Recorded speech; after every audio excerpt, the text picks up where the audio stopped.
നമസ്കാരം, ഞാൻ ബിജീഷ് വള്ളൂർ. നമുക്ക് Nifty, bank Nifty, fin Nifty വരും ദിവസങ്ങളിൽ നമുക്ക് എങ്ങനെ മാനേജ് ചെയ്യാം, ഏതാണ് റൈറ്റ് ആയിട്ടുള്ള സപ്പോർട്ട് റെസിസ്റ്റൻസ് നമുക്ക് നോക്കാം. അതിന് മുൻപ് തന്നെയായിട്ട് നിഫ്റ്റിയുടെ കറണ്ട് ഒരു സിറ്റുവേഷൻ എന്താണെന്ന് നമുക്ക് നോക്കാം. നിഫ്റ്റിയിലും കറണ്ട് ഒരു സിറ്റുവേഷനെ കുറിച്ച് നമ്മൾ സൂചിപ്പിച്ചായിരുന്നു. അതായത് നിഫ്റ്റിയിലും 24,320 320 മുകളിലേക്ക് നിഫ്റ്റി സസ്റ്റെയിൻ ചെയ്തു കഴിഞ്ഞാൽ നിഫ്റ്റിയിലായാലും 24,600 ടെസ്റ്റ് ചെയ്യുമെന്ന് നമ്മൾ സൂചിപ്പിച്ചായിരുന്നു. 24,600 മുകളിൽ നിഫ്റ്റി സസ്റ്റെയിൻ ചെയ്താൽ നിഫ്റ്റി 24,800 ടെസ്റ്റ് ചെയ്യുമെന്ന് നമ്മൾ കഴിഞ്ഞ ദിവസത്തെ വീഡിയോസിൽ പറഞ്ഞിരുന്നു. ഇപ്പോൾ നിഫ്റ്റിയിലായാലും ഇനി അടുത്തൊരു റെസിസ്റ്റൻസ് ഓൾമോസ്റ്റ് ഒരു ടച്ച് ചെയ്തിട്ടാണ് നിൽക്കുന്നത്, റെസിസ്റ്റൻസിന്റെ അടുത്താണ് നിൽക്കുന്നത്. അപ്പോൾ നിഫ്റ്റിക്കായാലും ഇത് ഒരു സ്ട്രോങ് ആയിട്ടൊരു റെസിസ്റ്റൻസ് ഏരിയയിലാണ് വന്ന് നിൽക്കുന്നത്. എപ്പോഴും റൈറ്റ് ഒരു സപ്പോർട്ട് റെസിസ്റ്റൻസ് അനുസരിച്ച് മാനേജ് ചെയ്യുക. 24,800 അടുത്ത് മാനേജ് ചെയ്യുമ്പോൾ വളരെ ശ്രദ്ധിക്കുക. കാരണം ആ ഒരു ലെവല് കുറച്ചൊരു ഇമ്പോർട്ടൻ്റ് ആയിട്ടുള്ള റെസിസ്റ്റൻസ് ഏരിയകളാണ്. അതിൻ്റെ ഒരു മുകളിലേക്ക് സസ്റ്റെയിൻ ചെയ്താൽ തന്നെയാണ് നമുക്ക് ആ ഒരു നിഫ്റ്റിയുടെ ഒരു കറണ്ട് ട്രെൻഡ് അല്ലെങ്കിൽ ഒരു പ്രോഫിറ്റ് ബുക്കിന് ഒരു സാധ്യതയുണ്ട് എന്നുള്ള രീതിയിൽ നിഫ്റ്റിയെ മാനേജ് ചെയ്യുക. ഇന്നത്തേലും മാർക്കറ്റ് സിറ്റുവേഷൻ നോക്കുക. റൈറ്റ് ഒരു സപ്പോർട്ട് റെസിസ്റ്റൻസ് ആണ് കഴിഞ്ഞ ദിവസത്തെ വീഡിയോസിൽ നൽകിയിരുന്നത് 24,660. 660 മുകളിൽ സസ്റ്റെയിൻ ചെയ്യുമ്പോൾ ബൈക്ക് മാത്രമാണ് ഇമ്പോർട്ടൻറ്റ് നൽകേണ്ടത്, ഷോർട്ട് സെല്ലിന് ഇമ്പോർട്ടൻറ്റ് നൽകരുത്. കാരണം ഈ ഒരു ഏരിയ വളരെ സ്ട്രോങ് ആയിട്ടൊരു സപ്പോർട്ടാണ് നമ്മൾ സൂചിപ്പിച്ചിരുന്നത്. 600 റേഞ്ച് വളരെ സ്ട്രോങ് ആയിട്ടൊരു സപ്പോർട്ടാണ്. 600 റേഞ്ച് സസ്റ്റെയിൻ ചെയ്താൽ നിഫ്റ്റി 24,800 അടുത്ത് ടെസ്റ്റ് ചെയ്യാനായിട്ട് ശ്രമിക്കും. അപ്പൊ അതേ രീതിയിലാണ് മാർക്കറ്റിന്റെ ഒരു സെന്റിമെന്റ് അതനുസരിച്ച് മാനേജ് ചെയ്യാനായിട്ട് സൂചിപ്പിച്ചത്. അപ്പൊ അതുകൊണ്ട് തന്നെ നമ്മൾ ഈ ഒരു റേഞ്ചിൽ ഷോർട്ട്സ് ആൻഡ് ഓപ്പർച്യൂണിറ്റിക്കുള്ള രീതിയിൽ നമ്മൾ പ്ലാൻ നൽകിയിരുന്നില്ല. നമ്മുടെ റെസിസ്റ്റൻസ് അനുസരിച്ച് ബൈയുടെ ഒരു ഓപ്പർച്യൂണിറ്റിയാണ്. കാരണം 660 താഴെ മാത്രമാണ് ഷോർട്ട്സ് ആൻഡ് ഓപ്പർച്യൂണിറ്റി. അതിനുശേഷം 780 റെസിസ്റ്റൻസിന്റെ അടുത്ത് എത്തിയിട്ടാണ് നിഫ്റ്റി നിലനിൽക്കുന്നത്. അപ്പോൾ വരും ദിവസങ്ങളായാലും നമുക്ക് നിഫ്റ്റിനെ മാനേജ് ചെയ്യാനുള്ള ഈ ഒരു ട്രെൻഡ് മാനേജ് ചെയ്യാനുള്ള സപ്പോർട്ട് റെസിസ്റ്റൻസ് നമുക്ക് നോക്കാം. നിഫ്റ്റിയിൽ ഇപ്പോൾ വന്ന് നിലനിൽക്കുന്നത് നിഫ്റ്റിയിലും വളരെ സ്ട്രോങ് ആയിട്ടുള്ള റെസിസ്റ്റൻസ് ഏരിയയുടെ അടുത്താണ്. 24,800 800ന്റെ മുകളിലാണ് റെസിസ്റ്റൻസ്. പ്രത്യേകം ശ്രദ്ധിക്കുക. 800ന്റെ മുകളിൽ സ്ട്രോങ് ആയിട്ടുള്ള റെസിസ്റ്റൻസ് ഏരിയ ഉണ്ട്. കൃത്യമായിട്ടൊരു പ്ലാൻ കൃത്യമായിട്ടുള്ള രീതിയിൽ മാനേജ് ചെയ്താൽ വളരെ ഈസി ആയിട്ട് ട്രേഡ് ചെയ്യാൻ പറ്റും.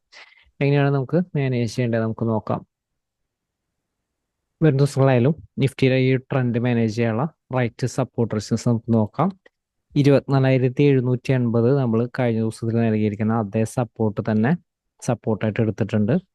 ഈ ഒരു സപ്പോർട്ട് ഹോൾഡ് ചെയ്തിട്ടാണ് ഓപ്പൺ ചെയ്യുന്നതെങ്കിൽ ഷോർട്ട്സ് ആൻഡ് ഓപ്പർച്യൂണിറ്റി 750 താഴെ ഒരു ക്യാൻഡിൽ ക്ലോസ് ചെയ്യാതെ ഷോർട്ട്സ് ആൻഡ് ഓപ്പർച്യൂണിറ്റി യൂട്ടിലൈസ് ചെയ്യരുത്. 780 800 റേഞ്ചിൽ സ്ട്രോങ് റെസിസ്റ്റൻസ് ആണ്. 800ന്റെ മുകളിലേക്ക് ഒരു ക്യാൻഡിൽ ക്ലോസ് ചെയ്താൽ ബൈ ഓപ്പർച്യൂണിറ്റി യൂട്ടിലൈസ് ചെയ്യാം. സ്റ്റോപ്പ് ലോസ് 780 ആയിരിക്കണം, പ്രത്യേകം ശ്രദ്ധിക്കണം. ഷോർട്ട്സ് ആൻഡ് ഓപ്പർച്യൂണിറ്റി എപ്പോഴും 780 താഴെ ആയിരിക്കണം. 800ന്റെ മുകളിലാണ് റെസിസ്റ്റൻസ് വരുന്നത്. 800ന്റെ മുകളിൽ എത്രത്തോളം സസ്റ്റെയിൻ ചെയ്യുമെന്ന് പറയാനായിട്ട് സാധിക്കില്ല. ക്വിക്കായിട്ട് ഒരു പ്രോഫിറ്റ് ബുക്കിംഗ് നടത്താനായിട്ട് ശ്രമിക്കുക. ഷോർട്ട്സ് ആൻഡ് ഓപ്പർച്യൂണിറ്റി 750 താഴെയാണ് ഓപ്പൺ ചെയ്യുന്നതെങ്കിൽ ചെറിയ ടൈമിൽ ഷോർട്ട്സ് ആൻഡ് ഓപ്പർച്യൂണിറ്റിക്ക് സാധ്യതയുണ്ട്. 750 ഹോൾഡ് ചെയ്ത് നിലനിൽക്കുമ്പോൾ ബൈ ഓപ്പർച്യൂണിറ്റി യൂട്ടിലൈസ് ചെയ്യാവുന്നതാണ്. ലോവർ ലെവലെ സ്ട്രോങ് സപ്പോർട്ട് 752 ആണ്. 752 നല്ല സപ്പോർട്ടായിരിക്കും. 752 താഴെ ഓപ്പൺ ചെയ്യുന്നത് ചെറിയ ടൈമിലെ ഷോർട്ട്സ് ആൻഡ് ഓപ്പർച്യൂണിറ്റി യൂട്ടിലൈസ് ചെയ്യാം. ക്വിക്കായിട്ടുള്ളൊരു ഫാള് കിട്ടും. 725 സപ്പോർട്ട് 725 ഹോൾഡ് ചെയ്തുകൊണ്ട് 752 മുകളിലേക്ക് സസ്റ്റെയിൻ ചെയ്താൽ വീണ്ടും ബൈക്കാണ് സാധ്യത വരുന്നത്. ഓപ്പൺ ചെയ്യുന്ന പ്രത്യേകം ശ്രദ്ധിക്കുക. റെസിസ്റ്റൻസിന്റെ ഒരു താഴെയാണോ അതിനനുസരിച്ച് എപ്പോഴും ട്രേഡുകൾ അതിനനുസരിച്ചുള്ള പ്ലാൻ എപ്പോഴും മാനേജ് ചെയ്യുക. ഹയർ ലെവലാണ് ഓപ്പൺ ചെയ്യുന്നത്, 800ന്റെ മുകളിലാണ് ഓപ്പൺ ചെയ്യുന്നതെങ്കിൽ ബൈർ ഓപ്പർച്യൂണിറ്റിക്ക് തന്നെയാണ് സാധ്യത. ബൈർ ഓപ്പർച്യൂണിറ്റി ചെറിയ ടൈം ഫ്രെയിമിൽ കിട്ടിയാൽ യൂട്ടിലൈസ് ചെയ്യാം. പക്ഷേ 852 റെസിസ്റ്റൻസ് ആണ്. 852 880 വലിയൊരു ഗ്യാപ്പ് അപ്പ് ഓപ്പണിംഗ് ആണ്. 852 താഴേക്ക് വന്നാൽ പ്രോഫിറ്റ് ബുക്കിങ്ങിനാണ് സാധ്യത. ഈ ഒരു 800 റേഞ്ചിന്റെ അടുത്ത് 800 റേഞ്ചിന്റെ ഉള്ളിൽ പൊസിഷൻസ് അധികം ഹോൾഡ് ചെയ്യാതിരിക്കുക. ബൈ പൊസിഷൻ എപ്പോഴും നല്ലൊരു സപ്പോർട്ടിൽ നിന്ന് കിട്ടുന്ന ഒരു ബൈ പൊസിഷന് മാത്രമാണ് ഇമ്പോർട്ടൻറ്റ് കൊടുക്കേണ്ടത്. നല്ല റൈറ്റ് ആയിട്ടുള്ള ഒരു സപ്പോർട്ടിൽ നിന്നുള്ള ഒരു ബൈക്ക് കൂടുതൽ ഇമ്പോർട്ടൻറ്റ് നൽകുക. ഈ ഒരു ലെവലിൽ പ്രോഫിറ്റ് ബുക്കിന് സാധ്യതയുണ്ട്. പക്ഷെ എന്നിരുന്നാലും റെസിസ്റ്റൻസിന്റെ ഒരു താഴെ നിലനിൽക്കുമ്പോൾ അല്ലെങ്കിൽ സപ്പോർട്ടിന്റെ ഒരു താഴെ നിലനിൽക്കുമ്പോൾ മാത്രമാണ് പ്രോഫിറ്റ് ബുക്കിൻ്റെ ഒരു സെൻറ്റിമെൻറ്റിൽ മാർക്കറ്റിൽ യൂട്ടിലൈസ് ചെയ്യേണ്ടത്. അപ്പോൾ നിഫ്റ്റിയിലും ഇത്തരം സപ്പോർട്ട് റെസിസ്റ്റൻസ് അനുസരിച്ച് മാനേജ് ചെയ്യുക എക്സാക്റ്റ് ആയിട്ടുള്ള ഒരു ട്രെൻഡിൽ നിലനിൽക്കാനായിട്ട് സാധിക്കും. നമുക്ക് ഫിൻ നിഫ്റ്റി നമുക്ക് നോക്കുകയാണെങ്കിൽ ബാങ്ക് നിഫ്റ്റി നമുക്ക് നോക്കുകയാണെങ്കിൽ ബാങ്ക് നിഫ്റ്റിയെ കുറിച്ച് ഇന്ന് പറഞ്ഞിരിക്കുന്നതും കഴിഞ്ഞ ദിവസം പറഞ്ഞിരിക്കുന്നത് ഇന്നത്തെ ഒരു വർക്കിംഗ് നോക്കിയാൽ മനസ്സിലാവും. ബാങ്ക് നിഫ്റ്റിയിൽ നമ്മൾ സപ്പോർട്ട് പറഞ്ഞിരുന്നത് 50,730 50,730 സപ്പോർട്ടിൻ്റെ ഒരു താഴെ ഒരു ഓപ്പണിംഗ് ചെറിയ ടൈം ഫ്രെയിലെ ഷോർട്ട്സ് ആൻഡ് ഓപ്പർച്യൂണിറ്റിയാണ്. ക്വിക്കായിട്ടൊരു ഫാള് കിട്ടുമെന്ന് നമ്മൾ സൂചിപ്പിച്ചിരുന്നു. 50,450 സപ്പോർട്ട് ടെസ്റ്റ് ചെയ്തു. 450 സപ്പോർട്ട് ടെസ്റ്റ് ചെയ്തു. ഈ ഒരു സപ്പോർട്ട് മാനേജ് ചെയ്യേണ്ടതിൻ്റെ മുകളിലേക്ക് തിരിച്ചു കയറി കഴിഞ്ഞാൽ ബൈര ഓപ്പർച്യൂണിറ്റി എന്ന് പറയുന്ന രീതിയിലാണ് നമ്മൾ സൂചിപ്പിച്ചിരുന്നത്.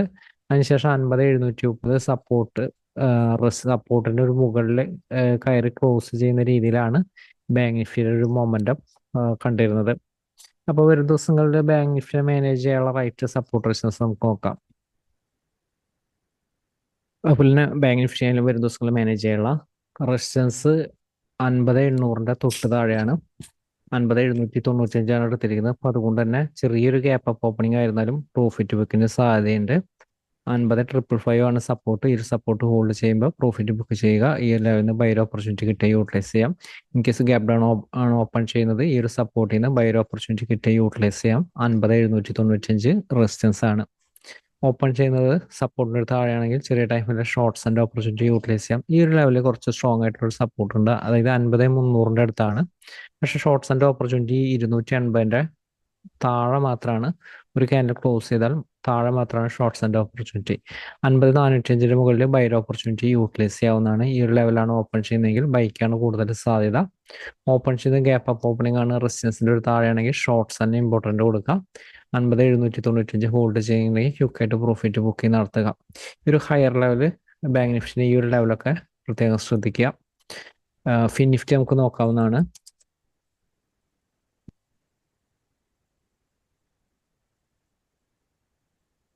ഫിൻ നിഫ്റ്റിയുടെ സിറ്റുവേഷൻ ആയാലും ഇന്നത്തെ ഒരു ഓപ്പണിംഗ് സെന്റിമെന്റിൽ നമ്മൾ നൽകിയിരിക്കുന്ന സപ്പോർട്ടിന് താഴെയാണ് ഓപ്പൺ ചെയ്തിരിക്കുന്നത്. ചെറിയ ടൈമിലെ ഷോർട്ട്സ് ആൻഡ് ഓപ്പർച്യൂണിറ്റി ആണ്. ഈ ഒരു ലെവലിൽ സപ്പോർട്ട് ഉണ്ട്. ഈ ഒരു ലെവലിൽ നിന്ന് ബൗൺസ് ചെയ്തു. അടുത്ത റെസിസ്റ്റൻസിന് മുകളിലേക്ക് സസ്റ്റെയിൻ ചെയ്യാനായിട്ട് സാധിച്ചിരുന്നില്ല. അതിനുശേഷം അവസാനത്തെ ഒരു സെക്ഷനിലാണ് ഫിൻ നിഫ്റ്റി ആയാലും ഒന്ന് ബൗൺസ് ചെയ്തിരുന്നത്. അപ്പോൾ ഫിൻ നിഫ്റ്റി ആയാലും മാനേജ് ചെയ്യാനുള്ള റൈറ്റ് സപ്പോർട്ട് വരും ദിവസങ്ങളിൽ മാനേജ് ചെയ്യാനുള്ള റൈറ്റ് സപ്പോർട്ട് ഏതാണ് നമുക്ക് നോക്കാം. ഫിൻ നിഫ്റ്റിയുടെ സിറ്റുവേഷൻ ആണെങ്കിൽ ഈ ഒരു ലെവൽ തന്നെ സപ്പോർട്ട് ഉണ്ട്. 140 താഴത്തേക്ക് നിലനിന്ന വീക്ക്നെസ് ആണ്. ഓപ്പൺ ചെയ്യുന്ന ഫ്ലാറ്റ് ഓപ്പണിംഗ് ആയിരുന്നാലും 140 താഴെ വീക്ക്നെസ് ആണ്.